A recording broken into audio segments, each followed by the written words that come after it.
ಯುವಕನ ಮೇಲೆ ಹಲ್ಲೆಗೈದಿದ್ದ 4 ಆರೋಪಿಗಳು ಅಂದರ್.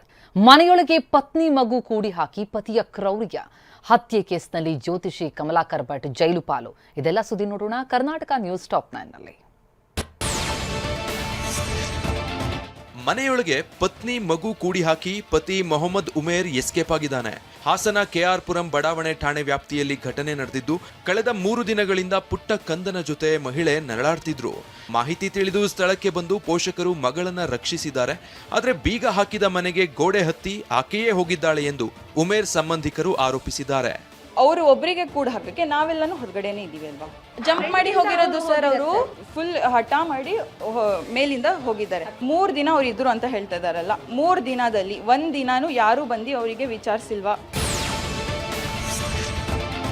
ವಸಂತ್ ನಾಯಕ್ ಹತ್ಯೆ ಪ್ರಕರಣದ ಆರೋಪಿಗಳನ್ನ ನ್ಯಾಯಾಂಗ ಬಂಧನಕ್ಕೆ ಒಪ್ಪಿಸಲಾಗಿದೆ. ಜ್ಯೋತಿಷಿ ಕಮಲಾಕರ್ ಭಟ್ ಸೇರಿ 7 ಆರೋಪಿಗಳನ್ನ 8 ದಿನಗಳ ಕಾಲ ನ್ಯಾಯಾಂಗ ಬಂಧನಕ್ಕೆ ಒಪ್ಪಿಸಿ ಉತ್ತರ ಕನ್ನಡ ಜಿಲ್ಲೆಯ ಸಿದ್ದಾಪುರ ನ್ಯಾಯಾಲಯ ಆದೇಶ ಹೊರಡಿಸಿದೆ.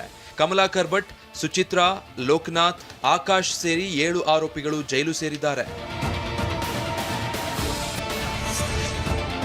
ಹಾಲು ಉತ್ಪಾದಕರ ಸಂಘದ ಕಾರ್ಯದರ್ಶಿ ಹಾಗೂ ಅಧಿಕಾರಿಗಳ ವಿರುದ್ಧ ರೈತರು ಸಿಡಿದೆದ್ದಿದ್ದಾರೆ. ಬೆಂಗಳೂರು ದಕ್ಷಿಣ ಜಿಲ್ಲೆ ರಾಮನಗರ ತಾಲೂಕಿನ ಕೈಲಾಂಚ ಗ್ರಾಮದ ಹಾಲಿನ ಡೇರಿಯಲ್ಲಿ ಅಧಿಕಾರಿಗಳ ಜೊತೆಗೆ ಹಾಲು ಉತ್ಪಾದಕರ ಜಟಾಪಟಿ ನಡೆಯಿತು.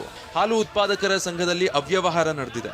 ಆದರೆ ಕಾರ್ಯದರ್ಶಿ ಪರ ಸಂಘದ ಅಧಿಕಾರಿಗಳು ನಿಂತಿದ್ದಾರೆ ಎಂದು ಆಕ್ರೋಶ ವ್ಯಕ್ತಪಡಿಸಿದ್ರು.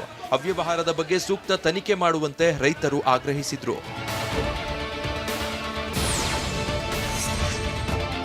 ದತ್ತ ಸಕ್ಕರೆ ಕಾರ್ಖಾನೆಯಲ್ಲಿ ಆಕಸ್ಮಿಕ ಅಗ್ನಿ ಅವಘಡ ಸಂಭವಿಸಿದೆ. ವಿಜಯಪುರ ಜಿಲ್ಲೆ ಚಡಚಣ ತಾಲೂಕಿನ ಹಾವಿನಾಳ ಗ್ರಾಮದ ಬಳಿ ಇರುವ ಕಾರ್ಖಾನೆಯ ಬಗ್ಯಾಸ್ಗೆ ಬೆಂಕಿ ಹತ್ತಿಕೊಂಡಿತ್ತು. ಕಾರ್ಖಾನೆಯ ಯಂತ್ರೋಪಕರಣಗಳಿಗೂ ವ್ಯಾಪಿಸಿತ್ತು. ನೋಡ್ತಿದ್ದಂತೆ ಕಾರ್ಖಾನೆಯಲ್ಲಿದ್ದ ಯಂತ್ರೋಪಕರಣಗಳು ಬೆಂಕಿಗಾಹುತಿಯಾದವು. ಅದೃಷ್ಟವಶಾತ್ ಯಾವುದೇ ಪ್ರಾಣಾಪಾಯ ಸಂಭವಿಸಿಲ್ಲ. ವಿಷಯ ತಿಳಿದು ಸ್ಥಳಕ್ಕೆ ಬಂದ ಅಗ್ನಿಶಾಮಕ ಸಿಬ್ಬಂದಿ ಬೆಂಕಿ ನಂದಿಸಿದ್ದಾರೆ.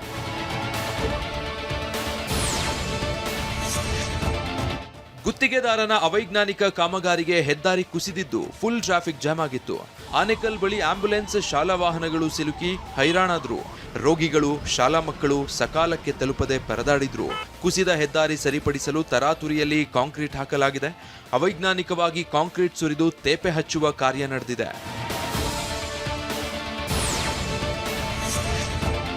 ಕನ್ನಡದ ಬಗ್ಗೆ ಕೇಂದ್ರ ಸರ್ಕಾರದ ಮಲತಾಯಿ ಧೋರಣೆ ಖಂಡಿಸಿ ಕರವೇ ಪ್ರತಿಭಟನೆ ನಡೆಸಿತು.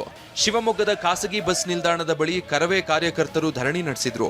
ರೈಲ್ವೆ ಇಲಾಖೆಯಲ್ಲಿ ಕನ್ನಡ ಭಾಷೆಯಲ್ಲೇ ಪರೀಕ್ಷೆ ನಡೆಸುವಂತೆ ಆಗ್ರಹಿಸಿದ್ರು. ಕರ್ನಾಟಕ ಕನ್ನಡ ಭಾಷೆಗೆ ಕೇಂದ್ರದಿಂದ ನಿರಂತರವಾಗಿ ಅವಮಾನ ಮಾಡ್ತಿದ್ದಾರೆ. ಕನ್ನಡ ಭಾಷೆಯಲ್ಲೇ ರೈಲ್ವೆ ಇಲಾಖಾ ಪರೀಕ್ಷೆ ನಡೆಸುವಂತೆ ಘೋಷಣೆ ಕೂಗಿದ್ರು.